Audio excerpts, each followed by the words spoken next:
naman, considering your strengths and weaknesses. Kasi dati po, nung nag-host na po kami ganyan, parang, Faith, tara nga dito, Faith. Letter P kung letter P. Okay. Lahat ng letter F ko, letter P lang po para sa akin. Sabi ko, Faith, tara nga na. No, Herlene. Say Faith. Oh! Tapos one time po, nag-ano po kami, parang meron pong script na parang babasahin. Ang tawag po sa phone, phone. Sabi niya, no. Phone. Lagi yun, Tito Boy, dapat lagi nalabas ang dila mo. Okay. Phone. Oo. Ay, wala namang gano'n. Hindi naman sinabi niya. Yung F lang dapat enunciate. Tsaka gano'n. The, faith. Ganun magsuportahan, di ba? Yes. Ikaw naman, Faith. Ako sa Oo, may tingin ambag ko, ba ako sa'yo? meron, marami kang ambag sa akin. Siguro hindi ko lang din palaging nasasabi sa kanya, pero kasi si Herlene, pag pumapasok siya sa isang room, puro happiness yung talaga. Alam ko na marami siya, baka maiyak naman ako.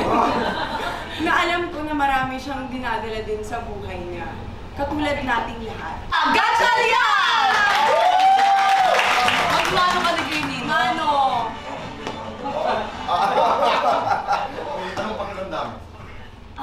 Ngayon po, hanggang ngayon po ay lumilipad pa rin po talaga. Sige lang ka Babait lang dito ka muna sa ano. Lord, wag Hindi po pa rin po ako muna.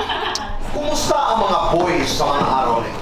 Feeling ko meron na silang princess syndrome. Yes, parang gusto nila ikaw ang magplano para sa date, parang ikaw ang magsundo para sa date. Ganon? Parang sa experience ko lang You have naman that, yun okay, yes. alright. At mahirap yun if you've set boundaries Yeah. and na you stand heavy on, like Oo. katulad ko, yung tao na pupunta sa akin, secure and stable sa sarili niya. Oh! Kumusta ang boys?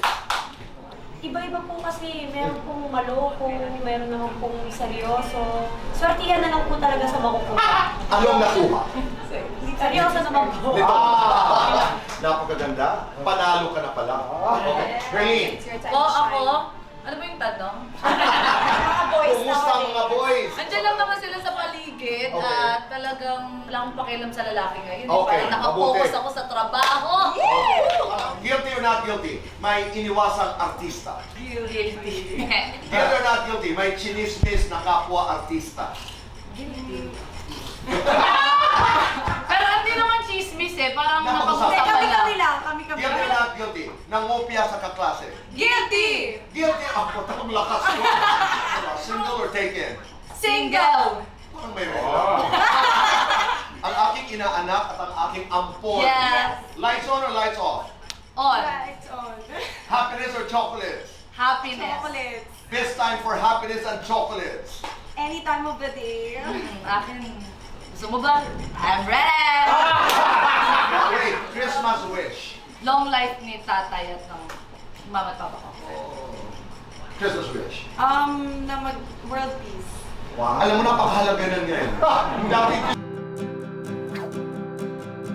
Masaya, syempre. It's always nice to have a conversation with Ninong Boy. Hindi lang conversation, meron kami natanggap ng mga Oo. regalo. The best yun.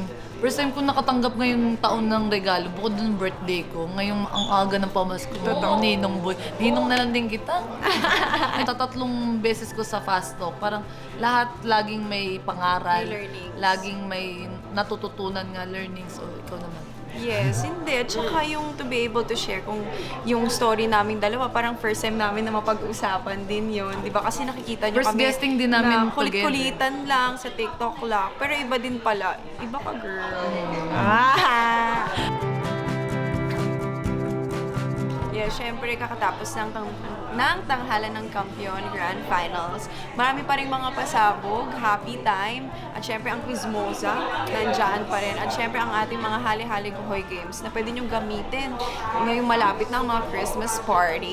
Huwag niyo kakalimutan yung double o budol namin ni Kuya Kim. At saka, basta malay nyo, mas matagal tayong magiging magkakasama tuwing tanghali. At araw-araw yan. Diyos ko, wala pong bayad manood. Yung kuryente nyo lang. Yes! 11 a.m. po yan.